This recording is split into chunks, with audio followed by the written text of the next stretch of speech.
do that? Thanks for watching. And of course, subscribe. And hello everyone, welcome to Haunting Live Podcast. So happy to be here this week. Thank you guys ever so much for tuning in each and every week here with us on Haunting Live. We greatly appreciate your support and watching us. We have reached episode number 33 tonight already. And you may have noticed a slight change in audio. We do have a little bit of a new piece of equipment here in the studio tonight, and we're hoping things are much improved with it. I hope it sounds good to you guys on your end. We did get a new microphone, so I'm very excited about that, and hope that the mic picks up a lot better for the voice, and things go a lot smoother with things around here on Haunting Live, and I'm sure they will. But thank you guys so much for tuning in tonight to Haunting Live Podcast. Like I said, we just reached episode number 33 tonight. And we do have a special guest here tonight. So we'll be talking to a psychic medium down from the Niagara region. And her name is Margarett Sample. And she's going to be talking to us about a bunch of different things that she does.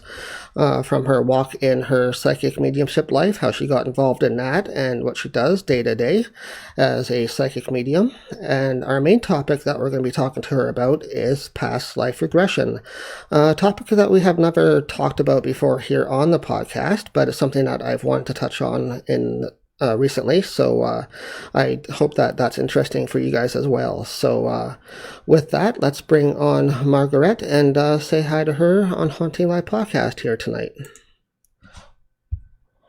So hi Margaret, are you there? Hi, Trevor. Yes, I am. Well, thank you very much for being here with us on Haunting Live and being our guest here tonight. It's great having you here. Well, thank you so much for inviting me. Yeah, it's wonderful.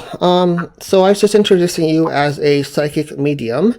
Can you tell us a little bit about how that came about and how you got into psychic mediumship work? Sure. Well, like many of us, I think I had a lot of experiences when I was younger that were not sort of recognized for being psychic nor medium related, but I was always fascinated by the paranormal, and when I was 19, I got my first deck of tarot cards, and I started working with tarot for years. And then doing readings for myself, for my friends, and then for other people, and then during readings, tarot, of course, is just a dumping board off into connecting with spirit.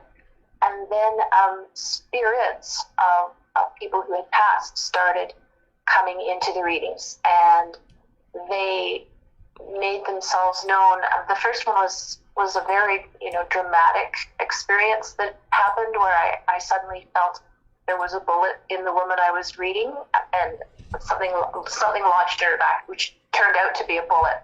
And as soon as she said there was a bullet, a man appeared to me, and he had shot her. And then killed himself. He thought he killed her, and he killed himself. So he was able to speak to her through me, and it was the first time that had happened, and it was life changing for me. And a couple of days later, I heard back from her friends that it had changed her life, because she'd finally been able to have some closure around it, and she wasn't so grief-stricken anymore. So it was kind of a dramatic birthing into with mediumship, and then of course I have developed it and worked with it over the years. That must have happened about 25 years ago now that happened. So yeah. And how do you use that day to day in your life now? Is it something you do focus on day to day, or is there ways that it helps you every day? Well, that's a neat question. I do work, that my work is, I do readings for people. I also do healing work for people energetically. That is my profession now. But personally, yes, I connect with spirit all the time, daily. Spirit guides slightly different from spirits around me, but they do. I do connect with them, and love when people from my own life connect with me through dreams. Usually is how they visit me. But it's more of the mediumship is definitely something that I try to keep only to when I'm working, because it's quite tiring, actually. They tend to want to come into my body, and I have to sort of keep them at bay a little bit. So connecting with spirit and being led by spirit, that is now part of my life, the same as breathing. Yeah, it helps out day to day, I think, as well, because you get more in tune as well if you keep practicing it every day too, right? Absolutely. And I mean, tuning into spirit and listening to your guides, and, so you're paying attention to your intuition, paying attention to that gut feeling, which is more, that's not the mediumship, but it is part of our lives as light workers and spiritual beings, is connecting with our intuition, right? And letting ourselves be guided by that inner voice. So, you're driving along and you hear turn left now, you turn left now. Or you hear stop, you stop.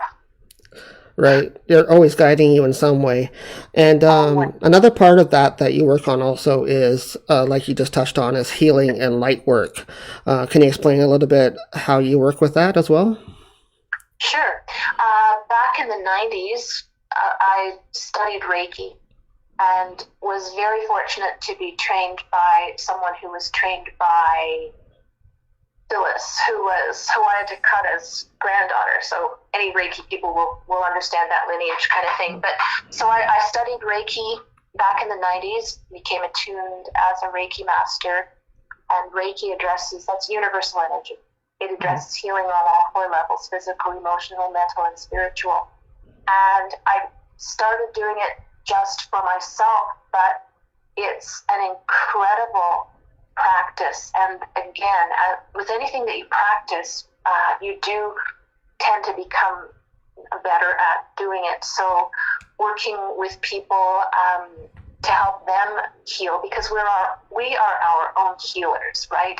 As an energy worker, I help you to do your own healing. And over the years, I've studied a lot of different techniques. And so now when I'm doing healing work, it's Reiki-based, but I also incorporate sound, chanting, tuning, toning, crystals, shamanic techniques, a lot of chakra work, which is involved with Reiki anyways. But so I do a lot of some drumming, rattles, bells. I never know what's going to happen in a healing session exactly, because I follow as I'm led with the guides and the teachers for each person.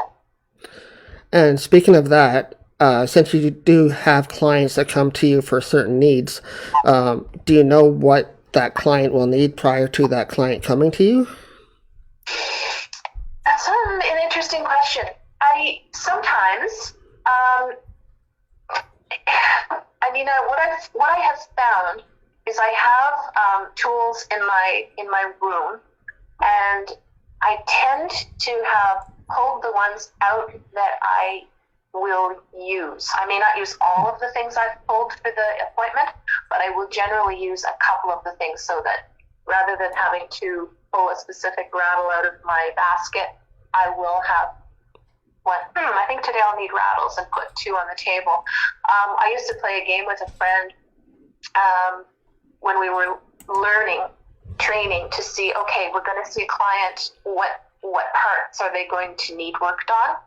But and that was an interesting part of training, but I don't really do that now, because I find it's better if I just start open, and I try to put myself out of the way. So when I'm working, I try to get out of the way and let the healers and the healing work through me. So, but yeah, that's it's an interesting thing to do, especially when you're learning, because you learn how to trust yourself.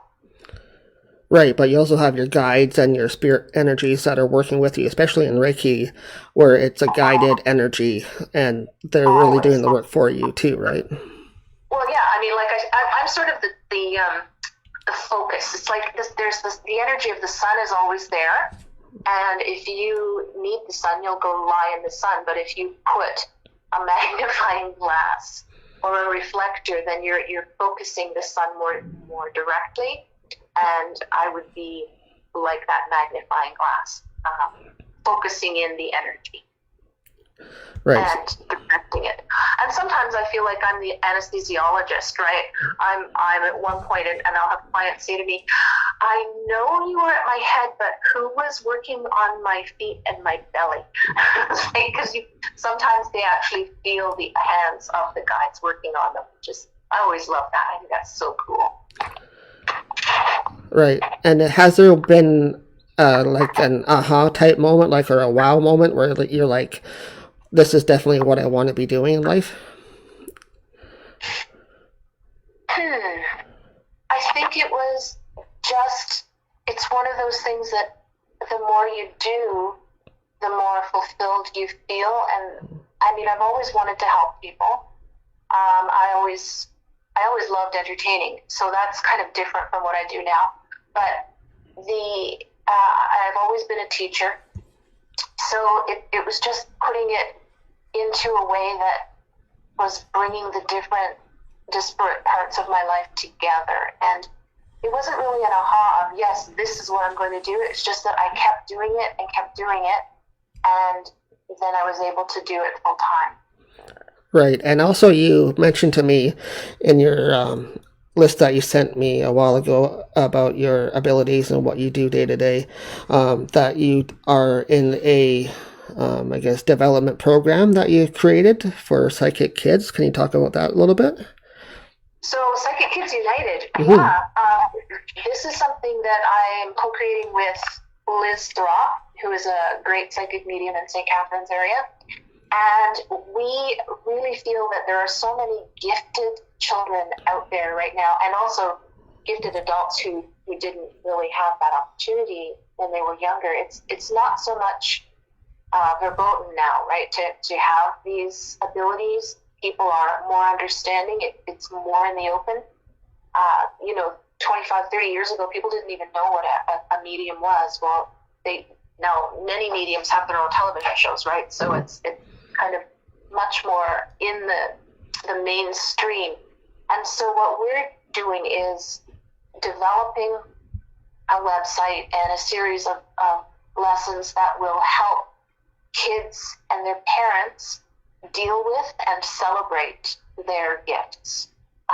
So what we find, a lot of kids who are gifted are having trouble sleeping. They're they need to learn how to ground themselves, how to be taking care of themselves, to protect themselves from overwhelm. Especially, so many sensitive people are empathic, and so they do feel everyone else's energy. So Psychic Kids United, we really want to help the kids grow with the knowledge. These are superpowers. It's not like a bad thing or a curse that you've got these abilities. It's actually a real gift and a real superpower, and you can learn how to use it. You can learn how to control it so that it doesn't control you, doesn't scare you, and is for the greater good of your soul's journey. Mm-hmm. Yeah, that's wonderful that you can teach people as well as guide people, especially children that have the abilities that might not understand what they're going through, to guide them to where they need to be. Well, that's the hope and the plan, yeah. And I mean, and I have a subscription series as well for adults called the Spirited Insight Hive, where a lot of people, they would like more guidance and they'd like more information. And I have done mentoring, and I have done programs with people, but those can get expensive, right? So this was a way that I could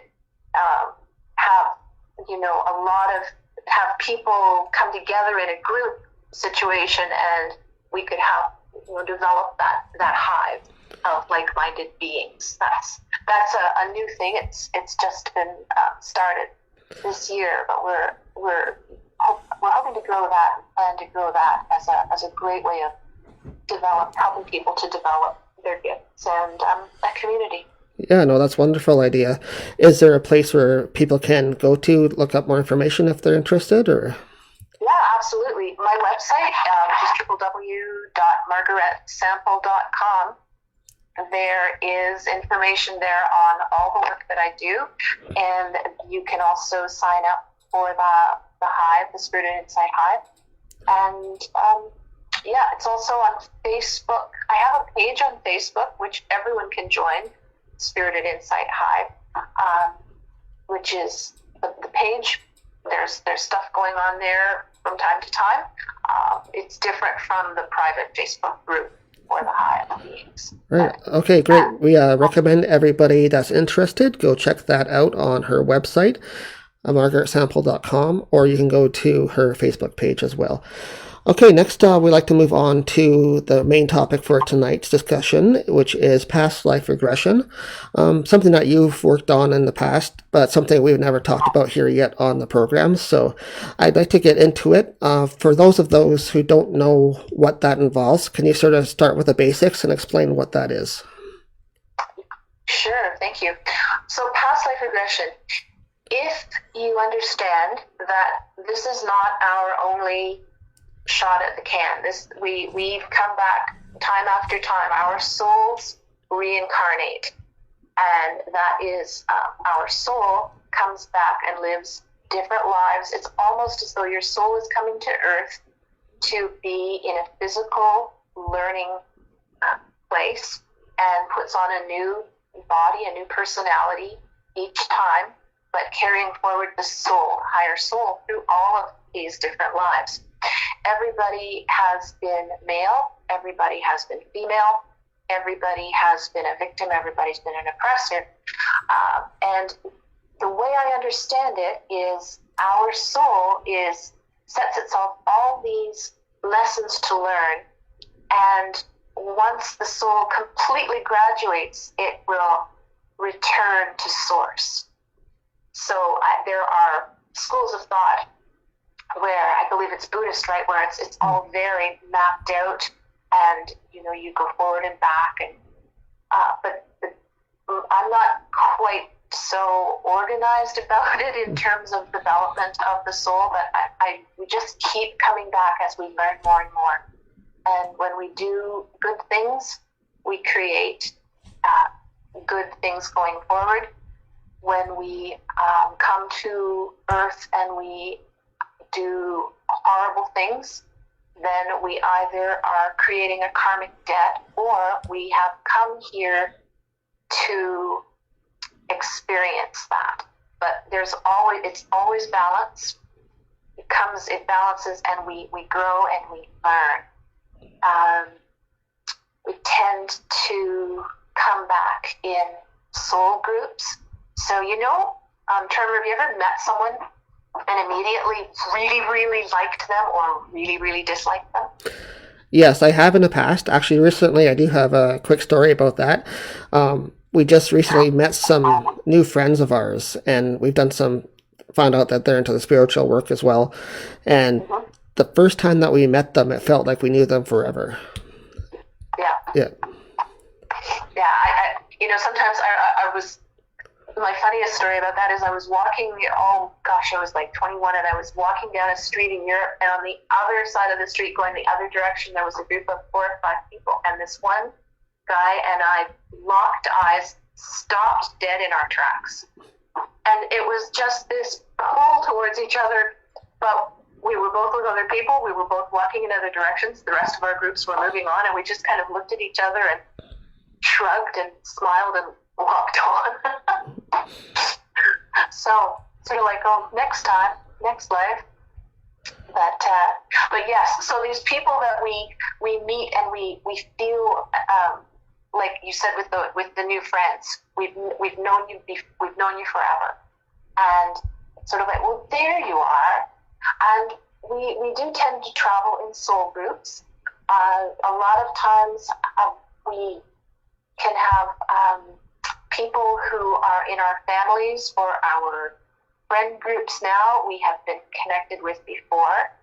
So somebody who is your partner this lifetime may have been your child, or your parent in a previous lifetime, or you may have been partners before, or you may have, sometimes you find someone who is a very difficult person for you in this life is also quite possibly from your soul group, and you teach each other, right? Sometimes those tough people are the greatest teachers. So, so we do tend to travel in soul groups. And past life regression, we can find out about our past lives through checking in with the Akashic records. And one thing I've started doing over the last year or two, I guess, is specifically like half-hour readings where we just go in and check for some past lives. When you do a past life regression, there's a lot more opportunity for deep healing, and you go and you truly experience the light.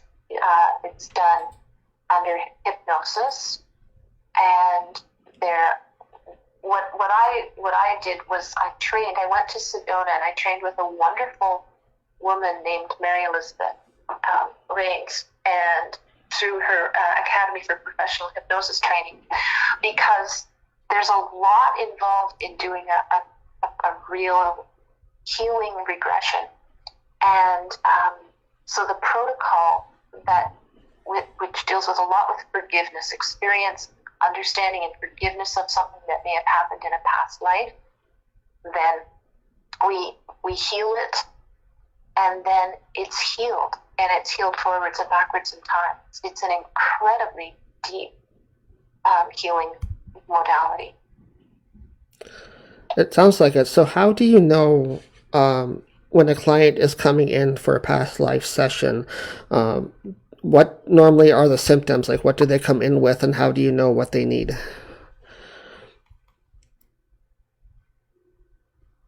Are you there? Yep. Okay. So with past life regression, if someone has, there's a couple of reasons people will book past life regressions. They have an issue that they want to deal with. So phobias are very well taken care of. For example, fear of drowning. So many people have that fear of water, fear of deep water, can't go on a boat because they drowned in another life. So that is a fairly common one, and it's fairly easy to clear up for a client. There's also just when someone's having a real problem and they can't make sense in this lifetime of why they are. I had someone come for anxiety. She had terrible anxiety. And it had just started when she started driving a new way to work, and it was when she drove on this one road. She'd have this, could barely breathe, panic attacks, and that was not something she'd ever experienced before. So we did a past life regression and found out that she'd had an incredibly traumatic experience in a past life in a location that was geographically almost identical to the one she now had to drive through to go to work. And she called me the next day and she said, I drove to work, no problem. Thank you, right? Physically, we can look into physical complaints. I mean, it's often a past life regression is when a situation isn't being cleared up. You can't make sense of it from this lifetime or physical things. It gets insight, or if you just want more insight into a relationship or a situation, sometimes, like why do I have poverty mentality is something that I'll help somebody deal with. Or why do I never feel like I'm good enough? These are things that can have been rooted in our souls in the past, that past life regression can really help to heal. I don't usually, it's something that we prepare for ahead of time, right? Sadly, I cannot do past life regressions at the moment because I was taught and I I signed a promise that I would only ever do past life regressions in person, not by distance. So I'm waiting for the COVID to clear up to see past life regression clients again. Everything else I can do over the phone, distance, energy distance, healing distance readings, that's not a problem. But because of the intricacies with the hypnosis and stuff with the past life regression, that's something, sadly, I'm not doing at the moment, and I miss it, especially talking about it with you. It's like, oh. Yeah, it's something that you can probably miss for sure, especially if it's something that you're used to doing for people. But definitely better to be safe than sorry these days, and just be careful with that. How would one recognize the need to have past life regression used on them? Like, what would some symptoms be that a regular person could recognize? That's an interesting question. I think that it's a lot that you've been doing healing work, and sometimes it will come up in a healing session. Oh, I think this is from a past life. So sometimes that can be addressed in an energy healing appointment, but like if it's just something that we can deal with that way, but sometimes you do need to do the regression itself. And so then your energy worker may, or your therapist may suggest it to you. I've had people who've been referred to me. My so-and-so said she thought I should see you and get a past life regression about something. Okay, that's one thing. A lot of times people are just curious. But I think that for a regression, like if you're curious, a past lives reading, that will give you some insight into your curiosity. But especially if you're drawn to certain eras, or but you can get a lot of insight doing a regression into. I had one of the women I had early on. I think I was still doing my practicum even. She was really fascinated by Egypt, and I didn't know that, but the life that she did, that we went to, it was a life in Egypt, and it was quite an incredible life. So it's really interesting how we get insight, and sometimes people are completely surprised, and little things come up. Recently I was doing one, and somebody was, one of the things that came up was that she was a Japanese poet. She did a lot of artwork and calligraphy in the Japanese style, and that was a big part of that lifetime. And she was laughing because one of her hobbies is calligraphy. So if somebody starts doing something that they just say start as a hobby out of the blue one day, and they're not sure why they're starting it, would that be something they could do past life on to see if it was something in their past? I mean, they could. It would be fun, right? But a regression, it's like you can get that information yourself, right? Like there are a lot of things where you can just go into a quiet meditation and take yourself and see, okay, why am I doing this? What's the draw? But if something is troublesome, people usually come because something's troubling them, right? I have this terrible fear of commitment. I can't seem to get past why I'm anxious all the time. I can't understand why why all my relationships go bad. I can't understand why I have such a terrible relationship with my mom. These are different things that people will come for. Why can my feet? Again, it was in my practicum, so she was just coming so that I could have the practice. But her face had fallen one side, like a Bell's palsy, and for no reason that anyone could figure out. And during the past life regression, we went to a life that would give insight into that condition. And in a previous lifetime, she had been in a terribly abusive marriage as a woman, and had been beaten and beaten and beaten, and was finally killed by her husband, crushing that side of her face. And so we did that realization. We relived the work. We did the healing protocol that I work with, And at the end of the healing protocol, after she emerged from the regression, her face was normal. It was wild. Wow, sounds amazing. Another question I just thought of is past life regression the same as hypnotism? Is it the same thing, or do you use them together, or? You use them together. So hypnosis gets the conscious mind out of the way and lets the subconscious mind take the lead.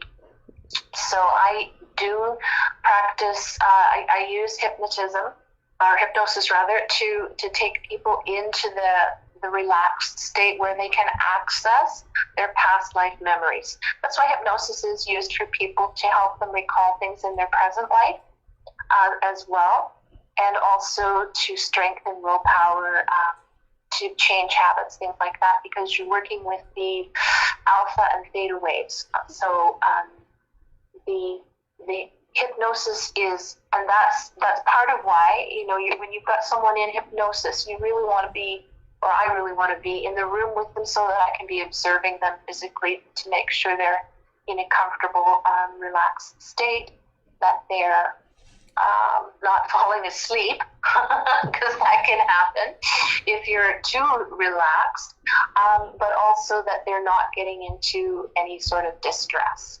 And so that's why we stay in person. But the hypnosis is definitely a part of the regression. And what is the usual outcome then after you do a session with somebody that's come in for treatment? Is it does it usually work for them, or do some have difficulty with it afterwards, or? So most people have really great success with, if they have an issue that they, I most of the feedback that I have received, it has been, you solved it. It's solved. We're good. I'm good to go. Now, not everything will get resolved in one session, but I've been quite fortunate with, maybe, and I haven't had maybe overwhelming issues for people, but we've been able to resolve things usually in 1 or 2 sessions, and quite often after one session. Now, the part of your question about afterwards, what they might notice too is that a lot of times when they go home, they will continue to remember more details, which is fascinating, and their dreams may be more vivid for a while, just getting them a little more information, because it's the same way as when you consciously remember something from when you were a kid, or you look at old photo albums, then you'll have more memories pop into your head over the next few days, right? So it's a similar thing. Right. And do you encourage people to focus on that and sort of keep a logbook or anything once they finish with you, so they know what's going on? Yeah, absolutely. Absolutely. I take notes during their session, especially during their question and answer session and after. I never give them to them, but I send them a copy about a week later, because I want them to be journaling. Yep. Oh, right, I forgot that. So that it fills things in for them sometimes. But it's not something, and I always tell people, please don't book anything afterwards. And a couple of times I've had people say, you told me not to book anything afterwards, but I did, and I wish I hadn't. Because sometimes the experiences are really mind-blowing and can be life-changing, right? And so you go home and you've had this big cathartic release and forgiveness and understanding, and then you have to go and meet up with somebody to talk about business. It doesn't work. So you have to be gentle with yourself and with anything energetic. Of course, you really have to make sure you're drinking a lot of water afterwards for a couple of days, like any energy treatment, right? Right, for sure. Just to replenish your energy, yeah.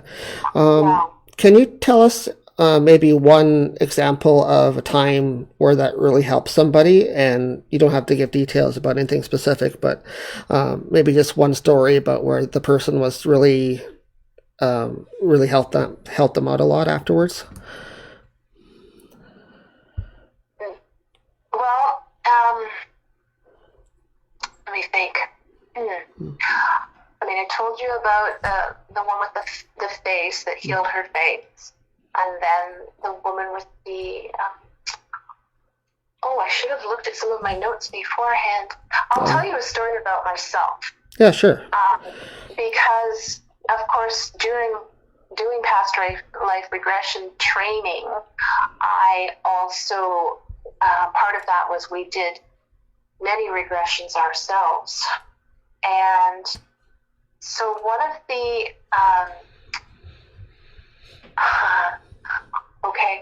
one of the things that I always thought about was, what would I do if I were being captured and being tortured? Now, apparently not everybody thinks about this, but it's something that I've always thought about during my life, and I never put it together with anything. And I had a past life where I was a prisoner, and I was put to work in stones. So it was like what do you call that? A quarry. And I was male.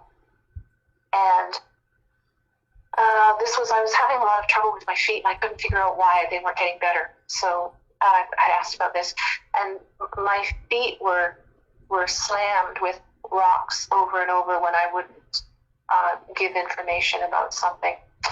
That was one lifetime that gave insight on that, and my feet did start to get better.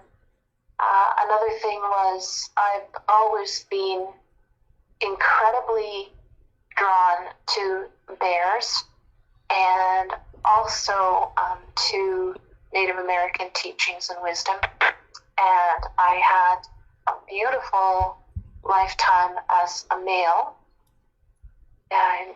in Indigenous man in Canada. I'm not sure where, but I think there were trees and forests.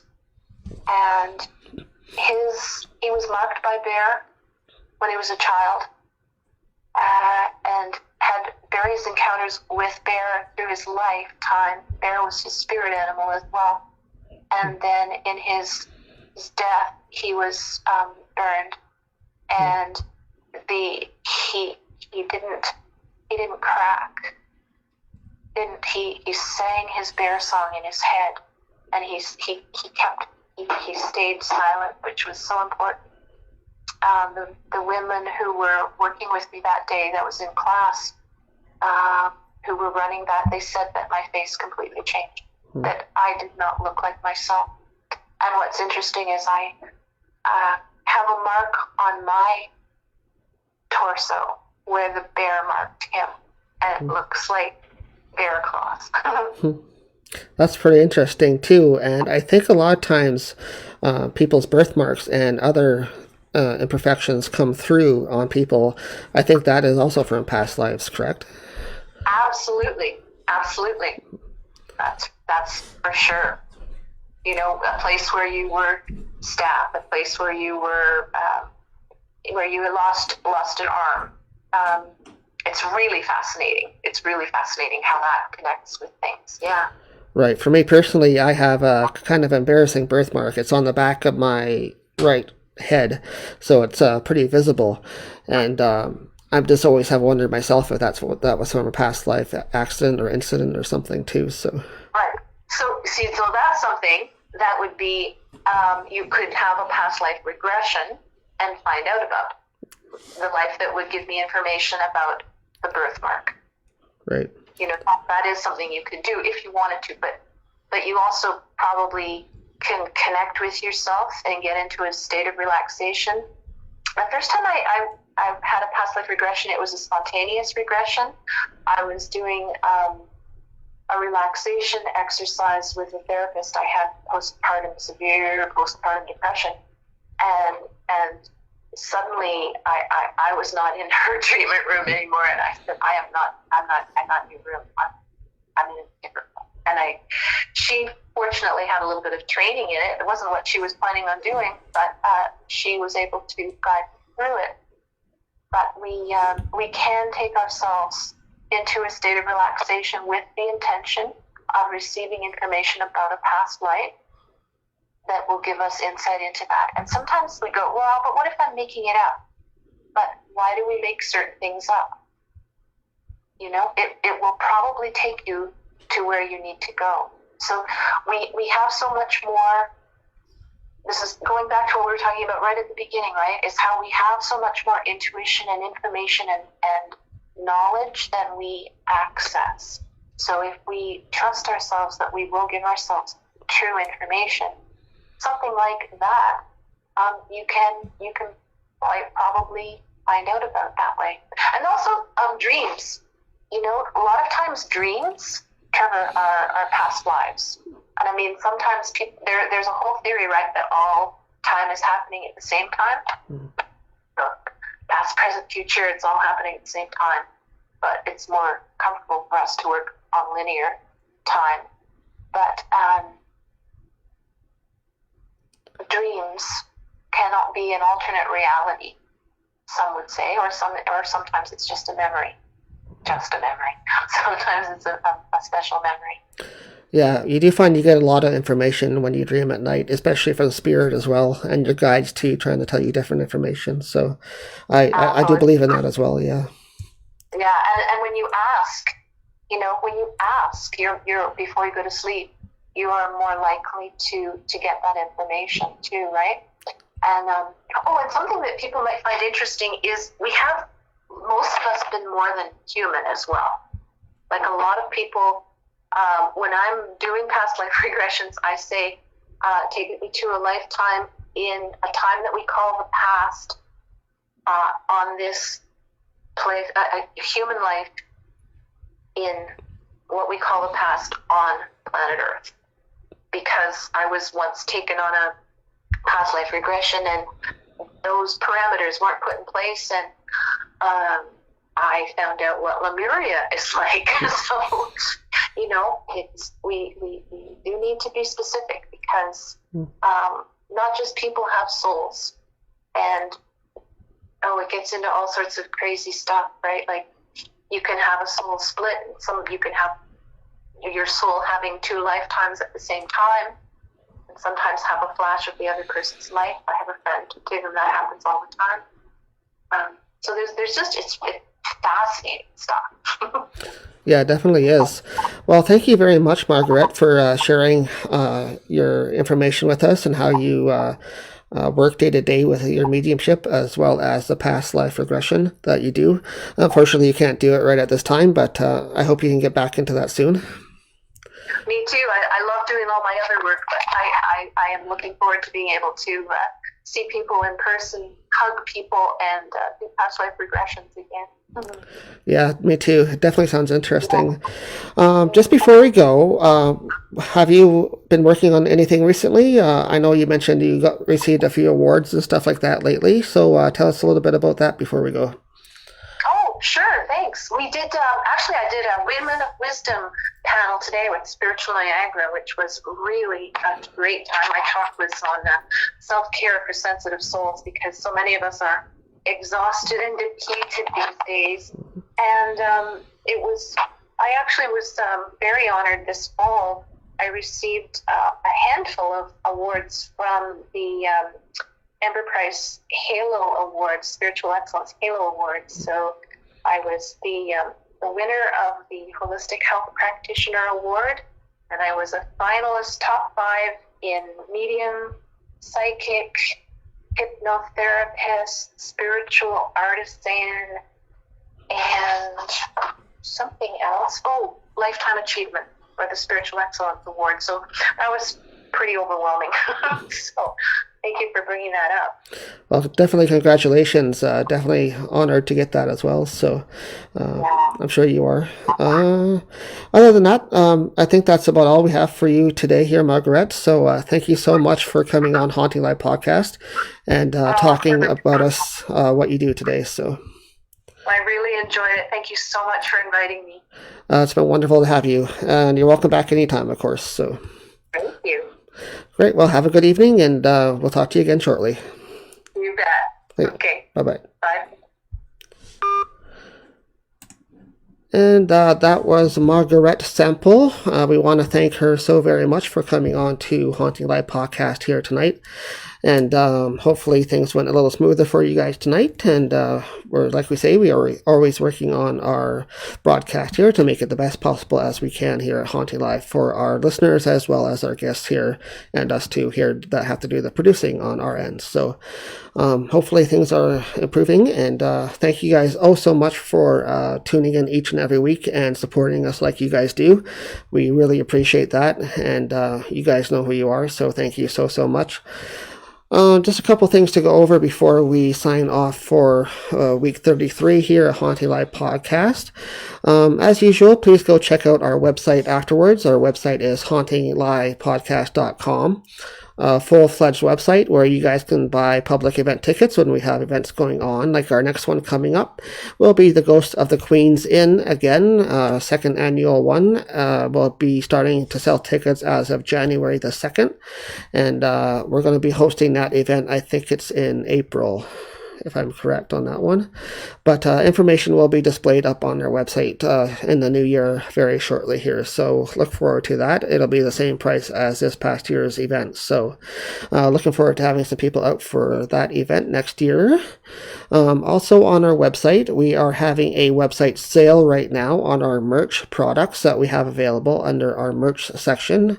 Just go to HauntingLivePodcast.com and go under the merch tab. You'll see everything that we have available, from pendulums to cleansing items to special promotional items to crystals and some other stuff as well. So recommend you go check that out and go check out our special sale offer that we have right now. It's not for Black Friday or anything. It's just a Christmas special sale that we're running currently for you guys. So just go check that out on our website when you get a second.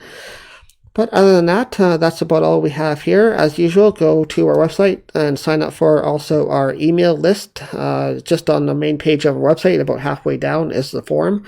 We just require your email address, obviously, and your first and last name, and that's all. So very quick and easy to sign up. We send emails out about once a month just to give you guys some news and updates on what's coming up for the next month on the show, who's going to be on, and stuff like that. So, yeah, that's about the week.